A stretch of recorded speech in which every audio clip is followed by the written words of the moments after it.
नमस्कार मित्रों, मैं साधना स्वागत करती हूँ आपका आपके YouTube channel easy Hindi for you पर। आप इस वीडियो को अंत तक जरूर देखें। इस वीडियो में हम पत्र लेखन के बारे में कुछ महत्वपूर्ण बातें सीखेंगे। औपचारिक पत्र लिखते समय ध्यान रखने योग्य बातें भी सीखेंगे और मुझे पूरा विश्वास है कि पूरी वीडियो देखने के बाद आप औपचारिक पत्र जरूर लिखना सीख जाएंगे, क्योंकि क्वेश्चन में लिखा ही होता है। जिसको पत्र लिखना होता है वो भी लिखा होता है, विषय भी लिखा होता है। बस हमें पैटर्न याद करना है। और ये पत्र लेखन का जो टॉपिक है ये बहुत ही इम्पोर्टेंट है, क्योंकि प्रत्येक क्लास में लेखन साइड से पत्र लेखन जरूर ही आता है और बोर्ड एग्जाम में 5 मार्क्स का पत्र लेखन से प्रश्न आता है। अगर आप पत्र लिखना सीख जाएंगे तो ये आपके 5 नंबर पक्के हैं।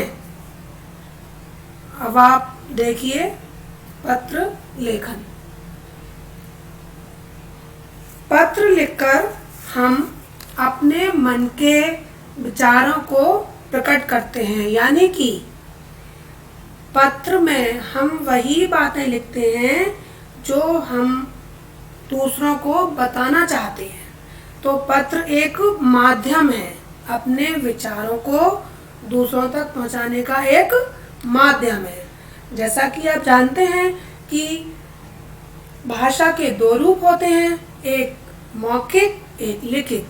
तो पत्र लिखना लिखित भाषा का एक रूप है। पत्रों के प्रकार, जैसे कि पत्र 2 प्रकार के होते हैं, आपको पता ही है। जैसे एक पहला होता है औपचारिक पत्र, दूसरा होता है अनौपचारिक पत्र। आज हम पत्रों के प्रकार के 2 प्रकारों में से एक प्रकार औपचारिक पत्र पढ़ेंगे। अनौपचारिक पत्र के लिए हम दूसरी वीडियो में आपको बताएंगे। औपचारिक पत्र की परिभाषा देखिए। जिन व्यक्तियों के साथ व्यक्तिगत पारिवारिक संबंध नहीं होते हैं, अगर हम उन्हें पत्र लिखते हैं तो वो उन्हें लिखे जाने वाले पत्र औपचारिक पत्र कहलाते हैं। औपचारिक पत्र भी मुख्यतः 3 प्रकार के होते हैं। जैसे फर्स्ट है प्रार्थना पत्र, सेकंड है व्यावसायिक पत्र, थर्ड है सरकारी पत्र। प्रार्थना पत्र में तो हम स्कूल में प्रधान अध्यापक के लिए लिखते हैं पत्र, तो वो प्रार्थना करते हैं, तो इसलिए उसको कहते हैं प्रार्थना पत्र। व्यावसायिक पत्र में हम अपने बिजनेस व्यवसाय से संबंधित लोगों को पत्र लिखते हैं, तो वो व्यावसायिक पत्र के अंदर आते हैं। और सरकारी अधिकारियों के पत्र के लिए पत्र लिखते हैं तो वो सरकारी पत्र कहलाए जाते हैं।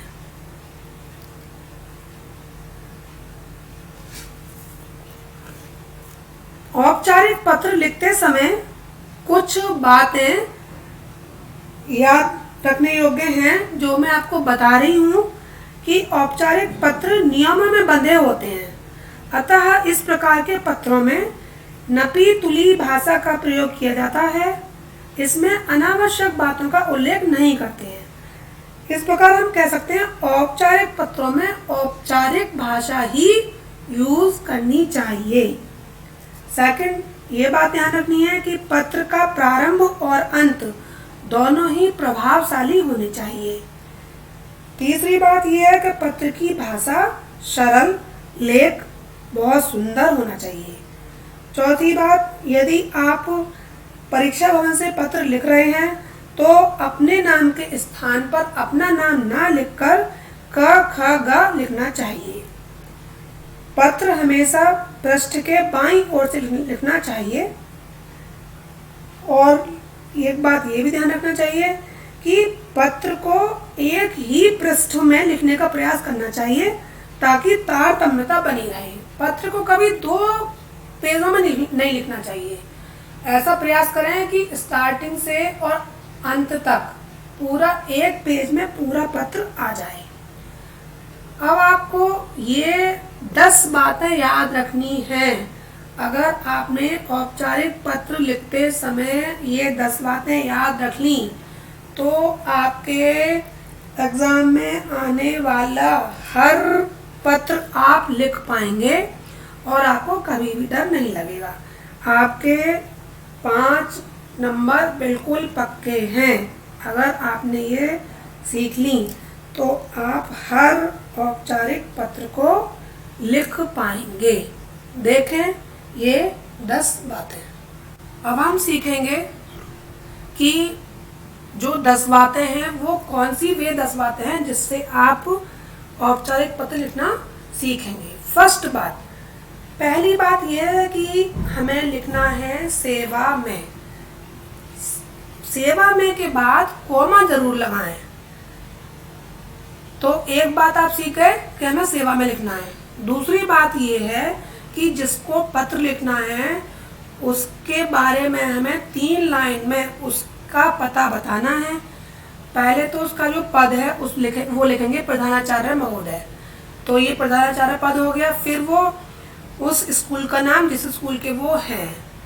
सेकेंड लाइन में तीसरी लाइन में लिखेंगे वो कहाँ पर स्थित है। वो स्कूल नई दिल्ली में है। तो 3 बातें हो गई प्रधानाचार्य के बारे में, तो 3 लाइन में लिखे जाएंगे ये। तीसरी बात ये है कि हम ये पत्र का विषय लिखना है कि हम ये पत्र क्यों लिख रहे हैं। तो हमें यह पत्र लिखना है चरित्र प्रमाण के लिए। अनुरोध कर रहे हैं हम कि हमें चरित्र प्रमाण पत्र चाहिए। तो तीसरी बात हो गई विषय औपचारिक पत्र में जरूर लिखना चाहिए। यही एक ऐसी विशेषता है जो अनौपचारिक पत्र में नहीं होती और सिर्फ औपचारिक पत्र में ही लिखी जाती है। चौथी बात है महोदय हम उसको सम्मान से कह रहे हैं जिसको हम पत्र लिख रहे हैं। 5वीं बात में आता है आपका मूल विषय कि हम ये पत्र क्यों लिख रहे हैं। जैसे कि इसमें आप देख रहे हैं कि सविनय निवेदन यह है कि मैं 2008 से 2020 तक आपके विद्यालय का छात्र रहा हूँ। पढ़ाई के अतिरिक्त मैं हमेशा वाद विवाद और सांस्कृतिक कार्यक्रमों में भी भाग लेता रहा हूँ। मैंने खेल प्रतियोगिता में भी पुरस्कार जीते हैं। मेरे बारे में पूर्ण जानकारी हमारे कक्षा अध्यापक से मिल सकती है। तो ये आपने देखा इस 5वें नंबर में कि आपने पूरी बात बता दी कि मुझे क्या चाहिए। फिर आप 6ठे में पत्र की समाप्ति की तरफ जाएंगे। 6ठे नंबर में कि मान्यवर मुझे BA MS में प्रवेश के लिए आवेदन पत्र के साथ चरित्र प्रमाण पत्र भी भेजना है। अतः मेरी प्रार्थना है कि मुझे चरित्र प्रमाण पत्र बनवा देने की कृपा करें। आपकी अति कृपा होगी। तो ये आपने 6ठे नंबर की बातों में याद दिला दिया उनको कि मुझे ये क्यों चाहिए और आप अगर ये कृपा करेंगे तो मैं आपके लिए मतलब थैंकफुल होऊंगा इसके लिए। फिर 7वीं बात में है कि लिखने वाले का वो है कि आप कौन है उनके, आपका आज्ञाकारी शिष्य है। 8वें नंबर में अपना नाम लिखना है कि लिखने वाला कौन है। अगर आप परीक्षा भवन में हैं तो नाम की जगह लिखेंगे क ख ग। 9वीं बात में है आपकी कक्षा कि आप किस कक्षा में हैं। अगर आप परीक्षा भवन से लिख रहे हैं तो ये कक्षा नहीं लिखेंगे। 10वें नंबर पर है तारीख लिखना, डेट दिनांक। जो ये बहुत ज़रूरी बात है कि पत्र में आप किस दिन पत्र लिख रहे हैं वो आपको दिनांक ज़रूर लिखनी है। औपचारिक पत्र में ये नीचे लिखी जाती है और अनौपचारिक पत्र में ऊपर लिखते हैं। इस तरह से आपने देखा कि इन 10 बातों को याद करके आप कोई भी पत्र लिख सकती हैं। जैसे कि उदाहरण के तौर पर मैंने आपको बता दिया, इसी तरह हम एक और पत्र के बारे में बताकर आपको पक्का करवा देंगे कि आपको पत्र लिखना आ गया। जैसे कि आपका दूसरा टॉपिक मैं ले रही हूँ कि कुछ दिनों से आपके क्षेत्र में अपराध बढ़ने लगे हैं, उनकी रोकथाम के लिए थानाध्यक्ष को पत्र लिखिए। तो हम इसी पैटर्न से एक पत्र लिखेंगे, जैसे कि हमने ऊपर लिख दिया सेवा में। फिर प्रधानाचार्य महोदय दिल्ली पब्लिक स्कूल नई दिल्ली की जगह हमने लिखा जिनको पत्र लिखना है, तो यहाँ लिखा है आपने देखा कि थानाध्यक्ष को पत्र लिखना है, तो आप लिख देंगे सेवा में SHO, फिर उसका एड्रेस मालवीय नगर थाना, फिर नई दिल्ली।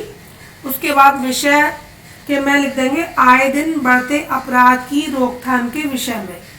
फिर जैसा कि आप देख रहे हैं महोदय लिखेंगे।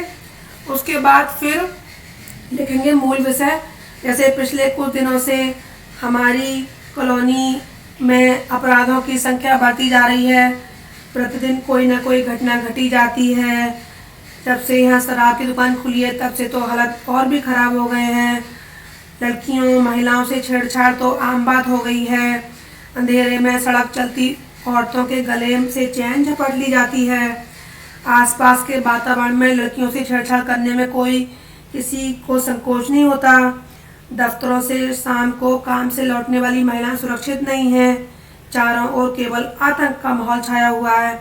फिर छठे नंबर पे जैसे पत्र की समाप्ति में आपको लिखा ये वाला, उसकी जगह आप लिख सकते हैं कि आपसे निवेदन है कि यहाँ की गश्त बढ़ाई जाए। आशा है आप इस प्रकार के अपराधों पर नियंत्रण लगाकर यहाँ के निवासियों में सुरक्षा की भावना पैदा करेंगे। फिर 7वें नंबर पे ऐसे इसमें लिखा है आपका आज्ञाकारी शिष्य, उसकी जगह आप लिखेंगे भवदीय। और नाम लिखा है, नाम में तो आप अपना नाम लिखेंगे ही। फिर अपना अगर कोई पद है आपका, कोई सेक्रेटरी हो, सचिव हो, तो आप उसमें अपना वो भी लिख सकते हैं कि सचिव हूँ मैं। और फिर दिनांक जैसे ये नीचे लिखा है वैसे सेम दिनांक लिख लेंगे। तो मैं आशा करती हूँ कि आपको अब इन 10 बातों के बारे में जानकारी हो गई होगी और अब आप कोई भी पत्र लिख सकेंगे। अगर आपको मेरी वीडियो पसंद आई हो तो लाइक ज़रूर करें। हम आगे भी चैनल पर ज्ञानवर्धक वीडियो डालते रहेंगे। आपको ये वीडियो कैसा लगा कमेंट करके ज़रूर बताएं। चैनल को सब्सक्राइब करना ना भूलें। बेल आइकन भी दबा दें ताकि आपको नोटिफिकेशन मिलती रहे। कोई सवाल है तो कमेंट बॉक्स में लिखें, मैं हर सवाल का जवाब देने का प्रयास करूंगी। तो मिलते हैं नेक्स्ट वीडियो में अनौपचारिक पत्र के साथ। तब तक के लिए गुड बाय, टेक केयर।